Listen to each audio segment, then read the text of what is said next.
In this section, I'm going to introduce two new genera of bacteria, Listeria and Corynebacterium. Listeria monocytogenes is the main listerial species we'll talk about. It is a gram-positive rod. They're small. They're like these little rods here, not these big ones. They don't form spores. They are aerobic. So they'll look kind of similar to Corynebacterium, both gram-positive rods, but Listeria are all kind of uniform in shape. They're all very clear rods, whereas Corynebacterium that we'll see in a little bit look kind of different. They are short, again, compared to this species here. One of the tricky things about Listeria, and I guess I'm kind of moving ahead just a little bit, but Listeria is most often a foodborne illness. And so we often think that if we store our food in the refrigerator, that will at least slow, if not prevent, bacterial growth. But Listeria monocytogenes has a very broad temperature growth range. So it will grow, not just slow, but it will actually grow and do fairly well between 1 and 45 degrees. So that means it's in your refrigerator, you think your food is safe because you've really slowed down bacterial growth, and Listeria is yes, replicating super fast in your fridge. They are weakly beta hemolytic, so when you grow them on a plate, you could see that. And again, like I mentioned, they're generally foodborne, and it's one of those where we don't often hear about listerial infections. We tend to think of things like E. coli or salmonella as being really common foodborne illnesses. But even though Listeria monocytogenes is not the most common foodborne infection, it is the leading cause of fatal foodborne infection. So it has a much higher mortality rate than some of the other foodborne infections we have talked about and will talk about. As part of its virulence strategy, this species is actually really interesting. So it allows itself to be phagocytized. Most organisms don't want to be phagocytized because that means they're getting destroyed. But what happens is Listeria monocytogenes is happy to be phagocytized because it produces enzymes that allow it to escape the phagolysosome. So instead of being in that harsh acidic environment with all those enzymes, it has freed itself into the cytoplasm of the cell, and now it's in there in our host cell happily replicating. Then the next really cool strategy it does is it uses a protein called ACT-A to literally push itself from cell to cell without being exposed to the external environment. So it causes a rearrangement of host cell actin to allow it to propel itself from one cell to another, thus avoiding the immune system again. And we can see that here. There's the main activator of the virulence response, PRFA. So it allows itself to be internalized. It uses those enzymes listed on the previous slide to escape the phagolysosome, and then it uses ACT-A to literally push itself from cell to cell, avoiding the immune system. So that's a couple of cool immune evasion strategies: the ability to escape the phagolysosome and the ability to move from cell to cell without exposing itself. This bacterium can be isolated from environmental sources and also fecal sources.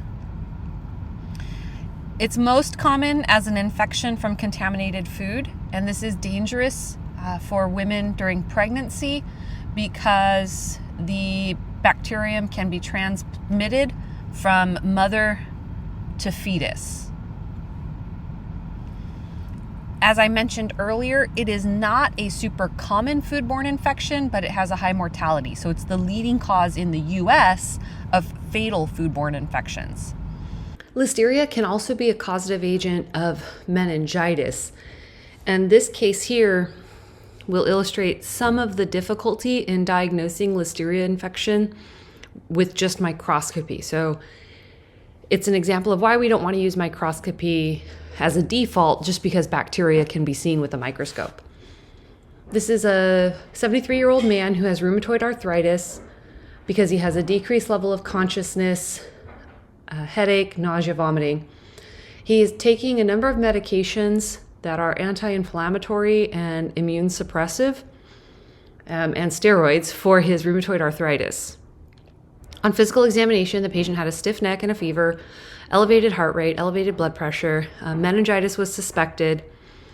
Blood and cerebrospinal fluid were collected for culture. They did a gram stain and microscopy of the CSF and didn't see anything, but Listeria grew from blood and CSF. They treated the patient with antibiotics, discontinued the immune suppressive, and the patient made an uneventful recovery. So that particular drug he was on, the infliximab, has been associated with what's called dose-dependent monocytopenia. Basically, it reduces the level of monocytes. And like it says here, monocytes are a type of phagocytic cell that are good at clearing Listeria. So because this patient had lower levels of those cells, he was at risk for Listeria infection. Failure to detect Listeria by CSF in gram stain, so doing that microscopy, is typical of the disease because the bacteria don't multiply to detectable levels. Again, this illustrates that a patient could have bacterial meningitis even if the CSF looks clean. So don't discount the potential of bacterial meningitis even if you don't see the bacteria in the CSF.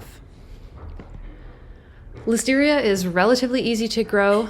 It'll grow on most media, but you can grow it in cold to enrich for Listeria because cooler temperatures like refrigeration will inhibit the growth of other gram-positive rods, but will allow the growth of Listeria. Another distinguishing factor can be the motility. Other gram-positive rods are not motile like Listeria. So if you visualize motility on a plate, that can help be diagnostic. Scientists will perform whole genome sequencing during suspected foodborne outbreaks. They'll do this for most bacteria that cause foodborne illness, simply because that allows for better tracing of where the infection came from. You would treat often with combination therapy. Gentamicin and penicillin are one of the penicillin derivatives. You wouldn't want to depend only on penicillin because penicillin poorly penetrates eukaryotic cells. And if some of the listerial cells have gone intracellular, which they like to do, the penicillin derivatives would be much less effective. So combination therapy with gentamicin and a penicillin derivative are what's recommended for treatment. Now, in terms of prevention, avoid raw or undercooked dairy and other animal foods. I was at Sprouts one day a few years ago, and they had a sign up kind of advertising the benefits of raw milk, so unpasteurized milk. And they're like, oh, it has white blood cells. And I'm like, that's pus. Like, drinking white blood cells from another organism is not going to help you. But it also is a very, very common reservoir for Listeria infections, and Sprouts was actually touting it as the second best thing from mother's milk. Like, if you feed your infant raw milk, that's a problem. So please don't ever feed an infant raw milk. If you want to make that choice for yourself, that's fine. And of course, you should thoroughly wash all produce because this organism will grow in the refrigerator. So here are some headlines from some recent outbreaks: protein bars, ice cream. And you may remember the cantaloupe outbreak. And cantaloupe is one of those fruits where, when I first heard about it, just kind of the initial thought was, well, how do people get sick from cantaloupe? Were they licking the outside? Because it has such a thick rind, the bacteria should be on the outside, not on the inside. But then when you think about it some more, how many of you actually wash your cantaloupe when you bring it home from the store? Most people don't. I do now. But you might take a nice big knife and slice into that cantaloupe, right? Pulling bacteria from the outside to the inside. And now the bacteria are on the fleshy part of the cantaloupe that you want to eat. You put it in the refrigerator so it's nice and cold for later. And those bacteria are just replicating. So even if a fruit has a really thick rind, you do want to be careful to thoroughly wash it.